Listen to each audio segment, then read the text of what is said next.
বেশি বাধা মুখে পড়তে হলো সিপিএমকে। সিপিএম এর সন্দেশখালী অভিযান এবং সেখানে বাধার মুখে পড়তে হলো মীনাক্ষী মুখোপাধ্যায়কে। সন্দেশখালী যেতে বাধা, পুলিশের সঙ্গে বচসা সিপিএম এর, এবং শুধু তাই না, বন্ধ ফেরি সার্ভিস। যে অভিযোগগুলো সামনে আসছে একটার পর একটা ঘটনা। গতকাল আমরা দেখেছিলাম বিজেপিকে এই বাধার মুখে পড়তে হয়েছে। আজ কিছুক্ষণ আগে সুজন চক্রবর্তী যেরকম জানিয়েছিলেন তারা আজকে যাচ্ছেন সন্দেশখালী সিপিএম এর যে একটি প্রতিনিধি দল, কিন্তু এখানেও পুলিশের সঙ্গে বচসা সিপিএম কর্মীদের।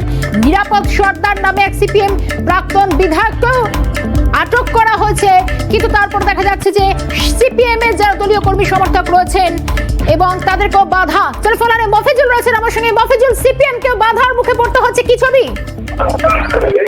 দেখো, অবশ্যই মীনাক্ষী মুখার্জির নেতৃত্বে বাম প্রতিনিধি দল তারা কিন্তু আজকে সন্দেশখালীর যারা মানে অত্যাচারিত হয়েছে যে পরিবার, যেসব মহিলারা, তাদের পাশে দাঁড়াতে তারা কিন্তু সন্দেশখালীর উদ্দেশ্যে এসেছিলেন।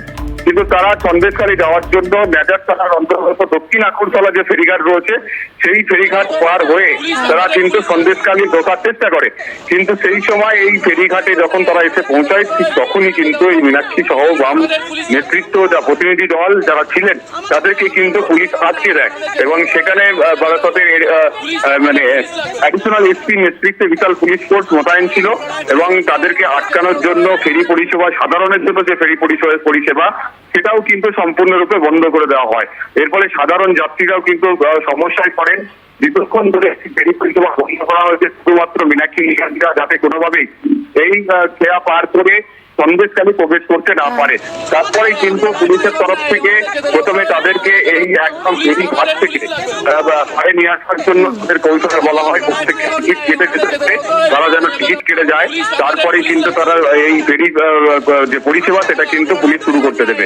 সেই মোতাবেক তারা কিন্তু ঘাট থেকে টিকিট কাউন্টারে আসে।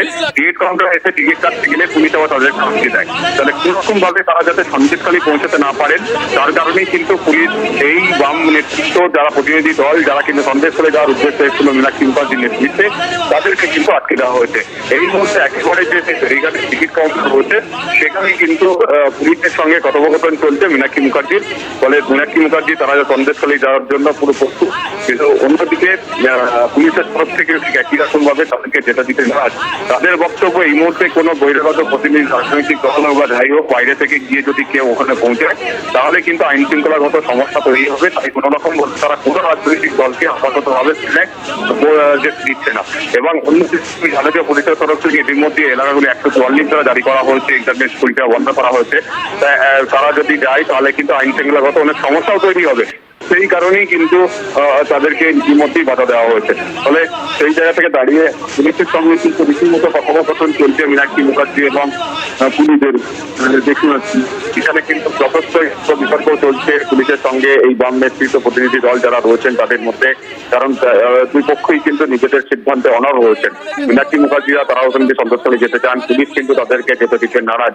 এই মুহূর্তে দাঁড়িয়ে কিন্তু পুলিশের সঙ্গে একেবারে যেতে পেরেছেন, একেবারে ফেরিঘাট পর্যন্ত তারা পৌঁছে গেছে। একদম যে ন্যাজার থানার অন্তর্গত দক্ষিণ আকরতলা যে ফেরিঘাট রয়েছে, যে ফেরিঘাট থেকে সন্দেশখালী যাওয়া যায়, একেবারে সেই ফেরি ঘাট পর্যন্ত তারা কিন্তু চলে এসেছে এবং সেখানেই কিন্তু তাদেরকে আপাতত বাধা দিয়েছে তারা যাতে কোনোভাবে যেতে না পারে। একদম একদম সেখানে এবং প্রত্যেকটা আপডেট তোমার থেকে নেব। ধন্যবাদ জানাই, সঙ্গে ছিলেন মফিজুল ইসলাম।